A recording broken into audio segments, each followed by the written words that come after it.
যারা রাতে দেরিতে ঘুমায় এদের জীবনে বরকত নষ্ট হয়ে যায়, এদের জীবনে প্রোডাক্টিভিটি থাকে না। দেখুন, পৃথিবীতে যে সমস্ত দেশগুলো উন্নত হয়েছে, আপনি আমেরিকা বলেন, জাপান বলেন, কোরিয়া বলেন, আপনি ইউরোপ বলেন, পৃথিবীর যে সমস্ত অঞ্চলের যে সমস্ত দেশগুলো উন্নত হয়েছে, তাদের দেখবেন সবার একটা কমন লাইফস্টাইল হলো তারা রাতে তাড়াতাড়ি ঘুমায় পড়ে। সমস্ত উন্নত দেশের সব মানুষদের মধ্যে এই কালচার আছে। সারা পৃথিবীতে যে দেশগুলো উন্নত হয়েছে তারা সবাই দেখবেন সন্ধ্যার পর পর শুয়ে পড়ে।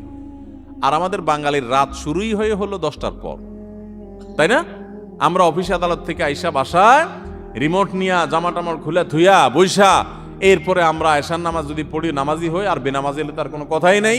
আইসা আমরা সোফা বসে এবার আমরা রিমোট দিয়া একটা পর একটা চ্যানেল পাল্টাতে থাকি, এরপরে মোবাইলে ফেসবুকে হাতাইতে থাকি, খাওয়া দাওয়া করে শুধু আমাদের 12টা, 12:30, 1টা। এই যে দেরিতে ঘুমাই, আমাদের জীবনের প্রোডাক্টিভিটি নষ্ট হয়ে যায়, বরকত নষ্ট হয়ে যায়। যে তরুণ তার প্রোডাক্টিভিটি বাড়াতে চায়, সেই জন্য রাতে তাড়াতাড়ি ঘুমায়। রাতে তাড়াতাড়ি ঘুমায়, যেগুলো রাতে করবেন ওইগুলো সকালে করবেন।